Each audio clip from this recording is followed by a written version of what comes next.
जय सिया राम। अद्भुत है सुंदरकांड। इसके प्रत्येक चौपाई में कार्य सिद्धि का सूत्र छिपा हुआ है। अपने सुंदर लीलाओं के माध्यम से हनुमान जी भक्तों को कार्य सिद्धि का सूत्र देते चलते हैं। वैसे भी ईश्वर की जो लीला होती है वो सिर्फ श्रवण करने का विषय नहीं होता, जीवन में उतारने का विषय होता है, अमल करने का विषय होता है। इस तरह पे ईश्वर का आगमन इसलिए होता है कि उनके कार्यों के माध्यम से मनुष्यों का कल्याण हो। कल्याण का मतलब व्यक्ति उसका अनुकरण करे, वैसा ही करे, धीरज धरे और किस प्रकार से धर्म के मार्ग पे चल कर के हम सफलता प्राप्त कर सकते हैं, इसकी जानकारी उस व्यक्ति को हो जाए। तो हनुमान जी के बारे में गोस्वामी जी लिखते हैं कि जब लगी आओ सीत ही देखी, होई ही काज मोहि हर्ष विशेषी। यह कही नाई सबनि कहूँ माथा, चले हर्ष ही धरि रघुनाथा।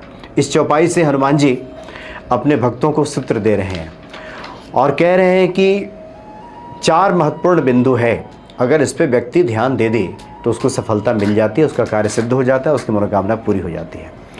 लक्ष्य स्पष्ट हो, जिस प्रकार से हनुमान जी के सामने लक्ष्य स्पष्ट है कि जब लगी आओ सीता ही देखी, सीता जी को देखना, सीता जी का दर्शन करना, सीता जी का पता लगाना, लक्ष्य स्पष्ट है हनुमान जी का।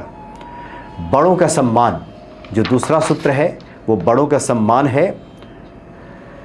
यह कहीं नाई सबनि कहूँ माथा, यह कह करके हनुमान जी सबको सबके सामने शीश झुकाते हैं विनम्र भाव से। और तीसरा सूत्र देते हैं कि मन में ईश्वर हो, रघुनाथ जी को मन में धारण करके वो चलते हैं और प्रसन्नता हो मन में, तब कार्य की सिद्धि होती है। हो ही काज मोहि हर्ष विशेषी। हनुमान जी कह रहे हैं कि ये मेरा काम बिल्कुल पूरा हो जाएगा क्योंकि मेरे मन में बड़ी प्रसन्नता हो रही है। प्रसन्नता के साथ हम कोई भी कार्य शुरू करते हैं तो उसमें सफलता मिल जाती है। नहीं तो थके हुए मन से, हारे हुए मन से होगा कि नहीं होगा, किंतु परंतु इफ बट दुनिया भर की बातें जब मन में चलती हैं तो वैसे ही सफलता संदिग्ध हो जाती है। इसलिए हनुमान जी सूत्र दे रहे हैं। हनुमान जी यहाँ ये नहीं कह रहे हैं कि मैं जाऊंगा तो रावण को मार दूंगा, क्योंकि उनको अपनी शक्ति के बारे में जानकारी तो मिल गई है। पवन तनय है, पवन के समान उनका बल है, बुद्धि विज्ञान ज्ञान की खान है हनुमान जी। ये सब जानने के बाद भी, स्मरण होने के बाद भी ये नहीं कह रहे हैं कि रावण को जाएंगे मार के आ जाएंगे, बहुत हो गया, अब रावण की कहानी हम ख़त्म करेंगे, ऐसा कुछ हनुमान जी नहीं कहते। लक्ष्य स्पष्ट रखते हैं कि मेरा लक्ष्य एक ही है, सीता जी का दर्शन, सीता जी का पता लगा करके मुझे आना है और इसके लिए मुझे बहुत प्रसन्नता हो रही है, हृदय में अपार हर्ष हो रहा है। तो अपार हर्ष हो रहा है तो हो ही काजू, इससे स्पष्ट हो रहा है कि मेरा काम तो हो ही जाएगा। इसमें किसी ज्योतिष विज्ञान की आवश्यकता नहीं है। किसी भी काम को आप करना शुरू करें, पहले ही मन में अगर निराशा आ जाए, उदासी आ जाए, किंतु परंतु आ जाए, तो ज्योतिषी को कुंडली दिखाने से पहले ही जानकारी मिल जाएगी कि इसमें सफलता नहीं मिलने वाली, ये काम नहीं होगा।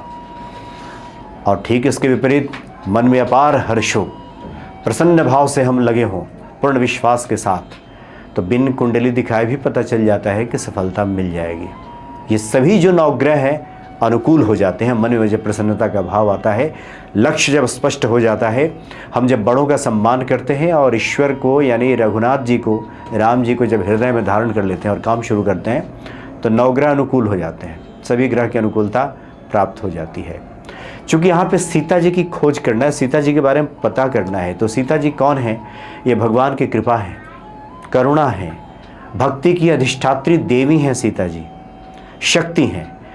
और जब तक कृपा नहीं होती ईश्वर की, तब तक आध्यात्मिक कार्य पूर्ण नहीं होता, खोज पूरी नहीं होती, जब तक ईश्वर की कृपा ना हो जाए।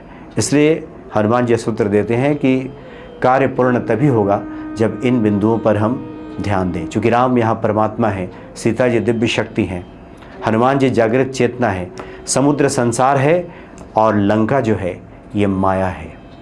और विजय तभी प्राप्त होगी जब इन सब चीज़ों को अपने जीवन में हम अपनाएंगे। और जब साधक संसार रूपी समुद्र को पार करने निकलता है, तब उसका लक्ष्य केवल बाहरी उपलब्धि नहीं होना चाहिए कि बाहर हम क्या क्या हासिल कर लेंगे, ये मिला वो मिला नहीं मिला, बल्कि भीतर खोई हुई जो सीता है, ये जो सीता है आत्मिक शांति के प्रतीक हैं। आत्मिक शांति मिल रही है कि नहीं, सीता जी की खोज पूरी हुई है, हो रही है कि नहीं, ये जब तक नहीं होता तब तक संसार रूपी सागर को हम पार नहीं कर पाते। तो सीता जो है आत्मिक शांति है। यह प्रत्येक व्यक्ति का लक्ष्य बाहरी उपलब्धि से ज़्यादा खोई हुई सीता को ढूंढना है, आत्मिक शांति को ढूंढना है, और यही हनुमान जी कर रहे हैं। तो बड़ी ये अद्भुत पंक्तियाँ हैं। चूँकि पहले की चौपाई में गोस्वामी जी लिखते हैं कि जब जामवंत जी हनुमान जी के बारे में कह रहे हैं कि आप चुप क्यों बैठे हैं, आपके अंदर तो अपार बल है, साहस है, आप तो पवन तनय हैं, उन्हीं के समान आपको बल है, पवन के समान ज्ञान गुण निधान की आप खान हैं। उसके बाद हनुमान जी कहते हैं अपने मित्रों को, साथियों को कि आप लोग यहाँ बैठ कर के इंतज़ार कीजिए, दुख ही सहिए, कंदमूल फल खाइए, जीवन बिताइए, यहीं पे रुकिए, इंतज़ार कीजिए और मेरा काम होकर रहेगा।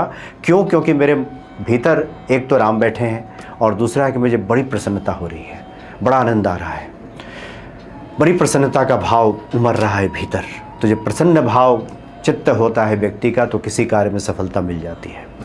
इसलिए सुंदरकांड का जब हम पाठ करें तो प्रसन्न चित्त अवस्था में करें कि कार्य पूर्ण हो गया समझिए, इसमें कहीं कोई दो राय नहीं है। और ऐसे लोग जब सुंदरकांड का पाठ करते हैं, श्रवण करते हैं, तो हनुमान जी तो कृपा कर ही देते हैं, उस व्यक्ति के समस्त कार्य को संवार देते हैं। यहाँ संवारने का मतलब एक और समझ लें, भाई पिछले वीडियो में बातें हुई थी, एक बार हमने उसमें कहा था कि आपको अपना कर्म भी करना पड़ेगा। तो किसी ने लिखा कि दोनों बातें कैसे, हनुमान जी हैं तो सब संभव है। तो सब संभव का देखिए यहाँ पे तात्पर्य ये है कि अहंकार कहता है कि मैं करूँगा, मैं करता हूँ, भक्ति कहती है कि ईश्वर कृपा से होगा। तो हम जो यहाँ पे कह रहे हैं कि हनुमान जी सब कार्य संभव कर देंगे, तो ये भक्ति का स्वरूप है। इसका मतलब है कार्य आप करते दिखेंगे, काम तो करना ही होगा, हाथ पे हाथ धरे बैठे रहने से थोड़ी होगा, काम करते आप दिखेंगे, लेकिन भक्ति का स्वरूप है, भक्ति का एक कथन है कि काम हनुमान जी करेंगे, और तभी हनुमान जी करते भी हैं। नहीं तो अहंकार कहता है कि मैं करता हूँ, मैं कर लूँगा, और ऐसे लोगों से काम भी नहीं होता। कर्म कर्म चिल्लाने भर से बात नहीं बनती, कर्म आवश्यक है, लेकिन कर्म को समझे बिना कर्म कर्म कुछ लोगों को भक्ति की बातें कीजिए तो उनको कर्म की याद आ जाती है। कहिए कि थोड़ा पूजा वूजा कर लीजिए, भक्ति कीजिए हनुमान जी के, सब कर्म से होता है, कर्म करना पड़ा। अब कौन कहेगा कि कर्म करने से नहीं होता? और ऐसे लोग कर्म भी नहीं करते, ज़्यादातर कर्म के नाम पर कुकर्म करते ही दिखाई देते हैं। इसलिए इन सब बातों को समझें। जब तक ईश्वर कृपा नहीं होगी तब तक इस त्रिगुणमयी माया जो है वो लपेटेगी, ऐसे वैसे कार्य कराएगी और लगेगा कि हम तो खूब काम कर रहे हैं, खूब कर्म ही किए जा रहे हैं, और उस कर्म का कोई प्रतिफल नहीं मिलता। इसलिए सुंदरकांड की जो प्रत्येक चौपाई है रहस्य से भरी हुई है, इसलिए जीव का कल्याण करती है, जीव का जो जीवन है सुंदर बना देती है। जय सिया राम।